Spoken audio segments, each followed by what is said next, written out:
Pela primeira vez na história, no dia 23 de julho de 2025, a Corte Internacional de Justiça, o Tribunal Internacional da ONU, citou as mudanças climáticas como uma ameaça à vida humana, como um risco existencial. Claro, essa decisão é bastante simbólica, ela não tem força executiva, principalmente porque é só um parecer que a Corte emitiu a pedido da Assembleia Geral da ONU, que lançou para o tribunal duas questões muito importantes. A primeira é quais as obrigações dos países, sob o prisma do direito internacional, de proteger o clima das emissões de gases de efeito estufa. A segunda questão é quais são as consequências legais para os países que prejudicam o sistema climático. Em resposta, os 15 juízes internacionais da instituição disseram, em resumo, que os efeitos adversos das mudanças climáticas podem prejudicar significativamente o desfrute efetivo de alguns direitos humanos, como, por exemplo, o direito à saúde e o direito a um padrão de vida adequado. Ou seja, é obrigação dos países a proteção do clima, e a violação de obrigações climáticas com o Estado constituiria um ato internacional ilícito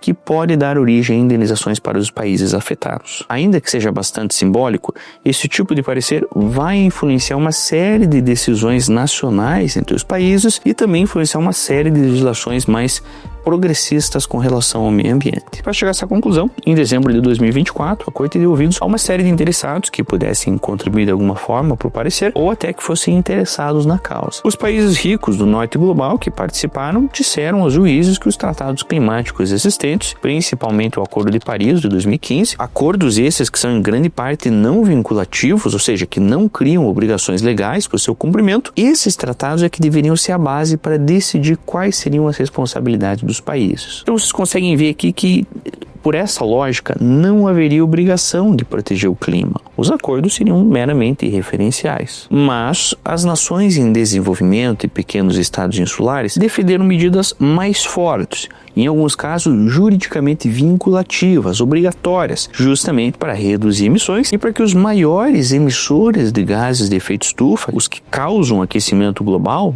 que em grande parte são os países já desenvolvidos, fornecessem alguma ajuda financeira para que aqueles que estão em desenvolvimento não precisem poluir mais para se desenvolver. Como você sabe, a conclusão foi que os países são obrigados a proteger o clima e que podem ser responsabilizados caso não o protejam. A razão para essa decisão é que se entendeu que as mudanças climáticas são um risco existencial. E o que é um risco existencial? É uma ameaça que pode causar a extinção da humanidade ou a destruição irreversível do seu potencial de longo prazo. E o fato dos países desenvolvidos terem utilizado o Acordo de Paris na sua defesa é uma coisa bastante paradoxal. Isso porque esse acordo foi assinado em 2015, fazem só 10 anos que ele existe. Nesse acordo, mais de 190 países se comprometeram a prosseguir com esforços para limitar o aquecimento global a só 1,5 graus Celsius. Só que a gente falhou terrivelmente. Em 2024, nós já ultrapassamos esse limite. E aqui que fica a parte interessante. Os países desenvolvidos utilizarem esses acordos não vinculativos como referência,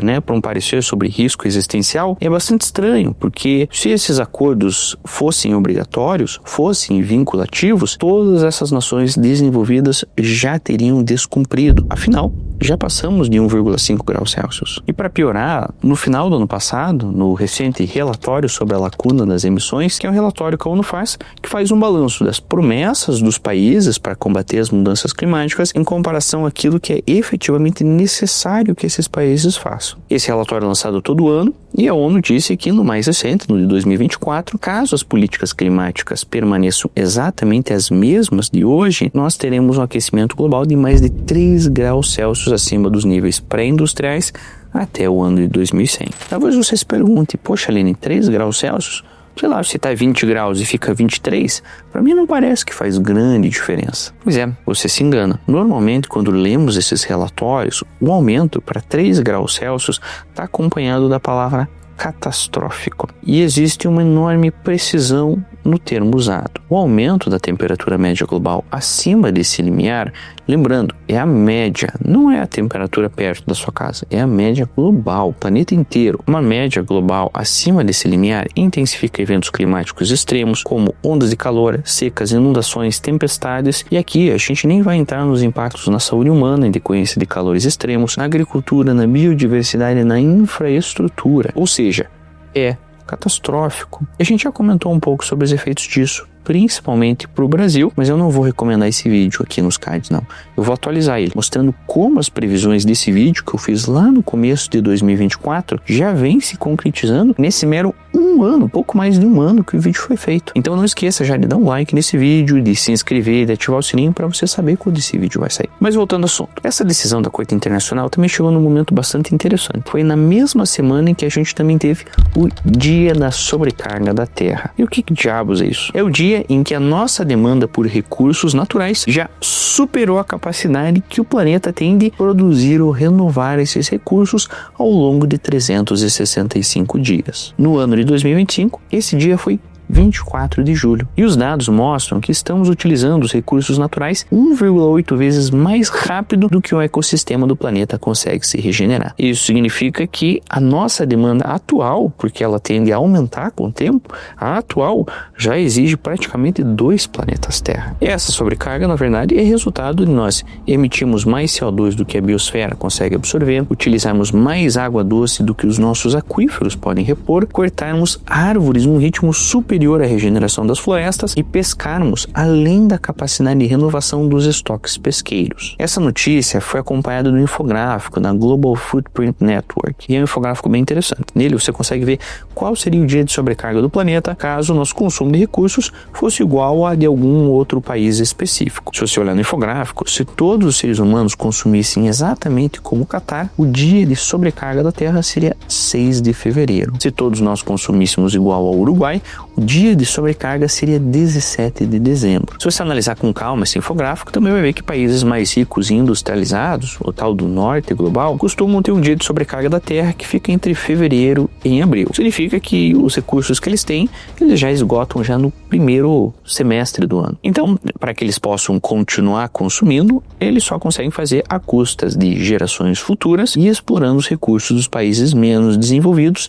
e economicamente desfavorecidos, que a gente normalmente chama de sul global. E o pior é que o dia de sobrecarga da Terra está chegando cada ano mais cedo. No primeiro ano em que esse cálculo foi feito, lá em 1971, o dia de sobrecarga foi 25 de dezembro, foi o Natal daquele ano. No ano de 2000, o dia de sobrecarga foi 17 de setembro. E em 2024 foi dia 1º de agosto e em 2025 já chegamos em julho. Como vocês também podem ver no gráfico, poucos países têm níveis de consumo baixos o suficiente para conseguir viver dentro daquilo que o planeta oferece. A maioria vive no que pode ser chamado de cheque especial ecológico, consumindo de forma a arriscar a sobrevivência das futuras gerações, uma vez que esses recursos extras que são retirados vão acabar ficando na conta de alguém lá na frente. Então, como você pode ver, o cenário futuro tende a se concretizar como catastrófico. E dentro desse cenário, microatitudes como separar o lixo, economizar água, consumir menos, essas coisas parecem um grito de desespero. Individualmente, a gente consegue fazer pouco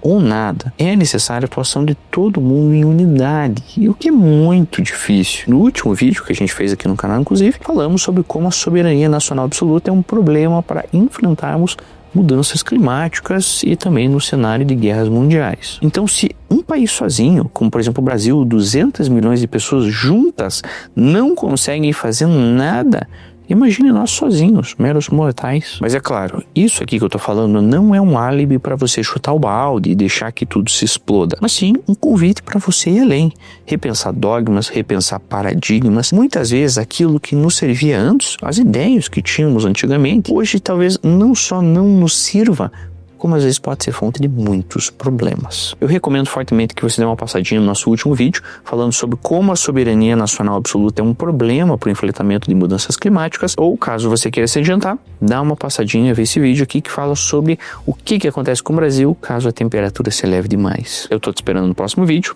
Até lá. Tchau, tchau.